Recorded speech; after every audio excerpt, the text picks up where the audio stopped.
We're converting acrylic photo frames into fabulous photo ornaments today on the Scrapbook Showground.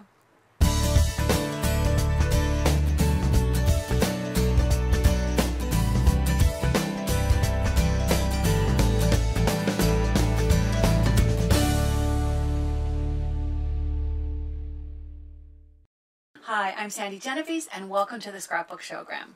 You know, one of the things that I love about you leaving comments for me is it helps me to know what kinds of projects you'd like me to do. And so many of you have said, last year I really did Christmas way too late and you didn't have enough time to do the planning and to buy the supplies and to create the projects that I was showing you. And so, as I've said before, I'm sprinkling the holidays in.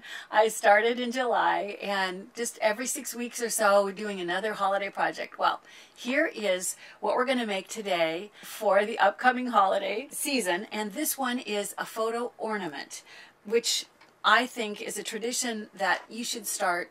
If you don't already do it, start it this year and then do it every year. Because if you take a current photo of every family member and include your pets and then place it on the tree next year when you pull those ornaments out, it is so much fun. And eventually, when enough time passes, you look back and you just can't even believe what you were wearing or what your hair looked like. I mean, it is so much fun to have that history of all your family members every Christmas. So I started doing it, I don't know, maybe 7 years ago, and it is so much, it's like one of my favorite holiday traditions. I love making them, and then I love bringing them out and using them every year.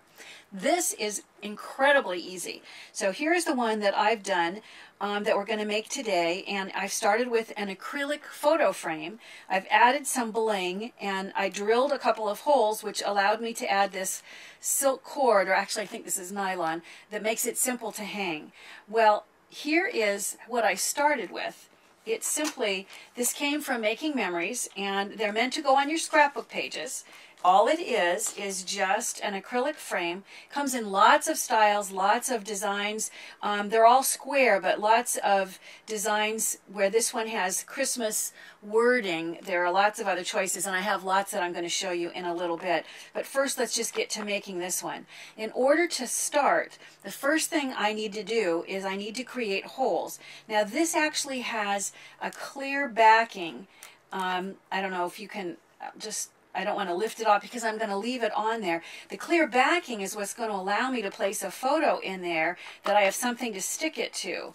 I'm going to drill all the way through I'm going to leave the backing on and I'm going to drill through it in order to create those first two holes. Well, what I did was I took and I cut out a piece of cardstock. I cut it so that it was the same dimensions as the frame, and then I used my hole punch, my 1/8 inch hole punch, so that I could position where I'm going to want those holes to be on the frame. And then once I have the position where I like it, then I'm going to set this right over the top of the acrylic frame, making sure that I have all the edges lined up. And then I'm going to go back. I need a permanent marker in order to mark where I want these holes to be. I'm using an even smaller drill bit, so I'm going to make my hole right in the middle, or my mark, and I've marked it with a red Sharpie so that if it should end up still sitting on there, I can, the red kind of goes with the season. I've also discovered that if I get it damp, I can wipe it back off later. You are going to need your drill for this little project, and you want to start with a fresh or a new drill bit. Because I'm cutting through plastic, I want to make sure that it doesn't splinter or that it doesn't crack. So I went to the hardware store. They're like less than $3, and the one that I got was just a little bit smaller than an 1/8 inch. This is a 7/64, just because they didn't have 1/8 inch, which is actually what I wanted, and it was like, I think, $1.99 for the 2 bits. So what I'm going to do then is I'm going to place the ornament onto a piece of wood so that I don't actually mar the surface of my drafting table. And I'm going to hold it straight overhead. I have to tell you everything because once I turn this on, I don't think you'll be able to hear me. But I want it not to be angled. I want it to be straight over the top, and I want to go fairly quickly so that it doesn't start to melt the plastic. And actually, I think it's going to be easier if I stand up. So I'm going to stand up, and then I'm going to hold on to it so that I can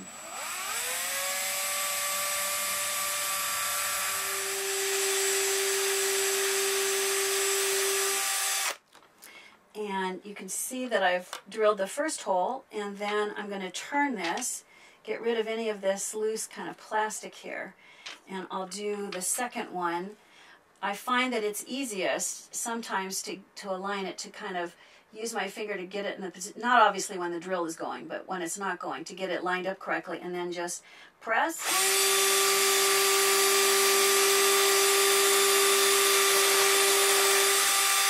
You need to keep the drill moving while you slide it back out.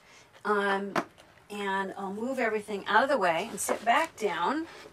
Let's see if I can get rid of all that loose plastic.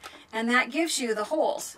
What I've done in order to hang it is I've just used, I actually thought it was silk cord, but I read on the thing it says that it's nylon, but I'm using this. It's really simple. You can also use ribbon. I'm going to poke it through and then go ahead and tie a knot. And this ties really well. I wonder if it's because it's nylon, but I'm going to just go all the way to the end. And if you want to, you can go back with scissors if you want to trim a little more of that off. And then I'll pull it around so that the knot holds it in place. And I'll poke this end through the other side.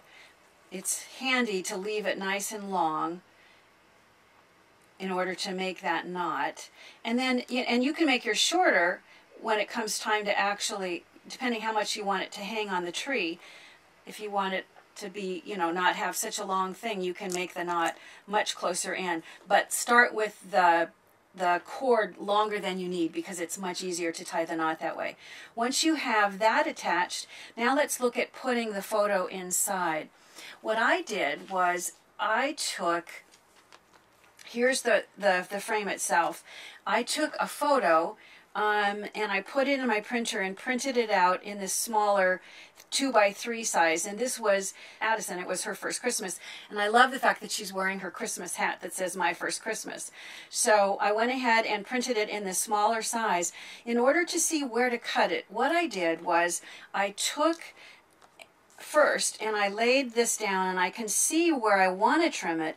However, remember, there's this clear backing, and I want to leave that in place. That's what I'm going to stick it to.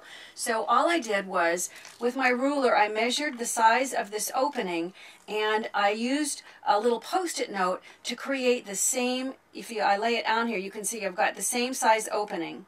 If anything, it can be a tiny bit bigger, so that now I can lay this down and say, all right, this is where I want to trim this. The Post-it note is the sticky part is going to hold it in place for me. I'm going to go back and take my marker. Once again, I'm marking, because I'm marking on a photo, it needs to be something that will mark on this shiny surface. So I'm using a Sharpie. It needs to be a permanent pen. And if I pull that off, you can see I now have the places to mark. You're going to go back and then just trim that with a pair of scissors. I start by leaving it a little bit big. Even this frame opening was a little bit larger than I needed to, just to be safe, so that once I've trimmed the photo into position like this, when I get ready to place it in here, I can do it in I can set it in and see, oh, I need to take a little bit more off, and then with the scissors I trim a little bit more, in tiny little snippets to make sure that it comes out the right size. Once it's ready and I can tell it's going to slide inside, then I just turn it over and take my adhesive, and I'm going to do this onto the vellum so that I don't get any junk on the front of this darling photo. And I'm going to just take this, I'll use my tweezers so that my fingers aren't so much in the way, and I'm going to just go ahead and drop this right into this opening and push it down, and there you have the photo inside the ornament. If you turn it over, you can barely see, my adhesive dots on the back of that. And it holds it really strongly. It's removable adhesive, but I tell you, there's something about, I don't know if it's the nature of this, whatever the backing sheet is, but it sticks really hard. I wanted to move one around. Once I stuck it down, I really wasn't able to move it much at all. It really stuck hard. Then in order to add the little bit of bling, I just, from me and my big ideas, they have these sheets, and this one happens to be red, but they do come in other colors as well. And I decided that it would be fun to use the bling so that it aligned with some of the wording. So if you look at the word joy, there's the O in the joy. I laid this down and I could see that the size that works great for that is this sort of medium size. These already have adhesive on the back, so I'm just going to use my tweezers to position it right over the O, and then I don't want to press it down until I'm pretty sure it's right in the right spot. And then when I see that it's really right in the center of the O for joy, I'm going to press it down. I would come up here then and grab some of the smaller ones to add some of the other bling. Here, I'll bring this up so you can see. I dotted the I on Christmas to create a little more bling, and then the O in love. Once again, I know I've talked about this in the past, creating this sort of triangle is just a nice design element that is physically pleasing to look at. So the bling that I chose created sort of a nice triangle there. This was to create, you know, the frame that had the Christmas wording, but I've done them, I'll bring this up and show you, I've done lots. This is just one of my favorite ornaments for the tree. Here is just a floral, and you can see that this time, instead of the red gems, I'm using the gold, what look kind of like, they almost look like gold little seed pearls. Here's an example of just a plain white polka dot, and I've added the red. However, I want to point out to you, I haven't actually even glued this one in yet. It sits in there so nicely that I may not even have to pull it out and glue it. But the backing sheet that I mentioned that's on here, it had come completely loose on this frame of mine. So all I did was I just took my glue dots and I used those on the where it was, remember the backing was loose, so I put it on the back side and I just put it behind, I don't know, I think I did it in 4 places, behind 4 of those different dots, and then put my backing back on, and it's now holding it perfectly so that, you know, I was still able to use this frame as well. Here's an example of one with flowers, and instead of the red, I've just used the pink because it happens to be one of her favorite colors. I haven't placed a photo in here yet. A friend of mine, I'm making this, who has a grandson, and this grandson's favorite color is blue, and that's why the gems on this one are blue. But this project is so easy to make, and it turns out so well, and it really is something that you'll keep forever. Now, I referenced that we'll put a link to make it so that you can find these frames, but if for some reason that turns out to be difficult for you, then I want you to know that we'll also put links up to plastic sources where you can just get plain plastic.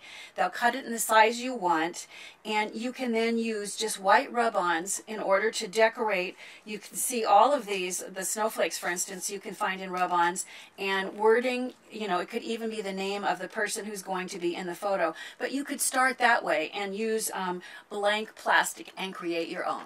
So why not begin a holiday tradition with your family this year and create photo ornaments for everyone? Remember to keep sharing your comments. I love getting your input. And if you haven't subscribed, it would be great if you did. And don't forget to share us with your scrapbooking friends. Bye for now.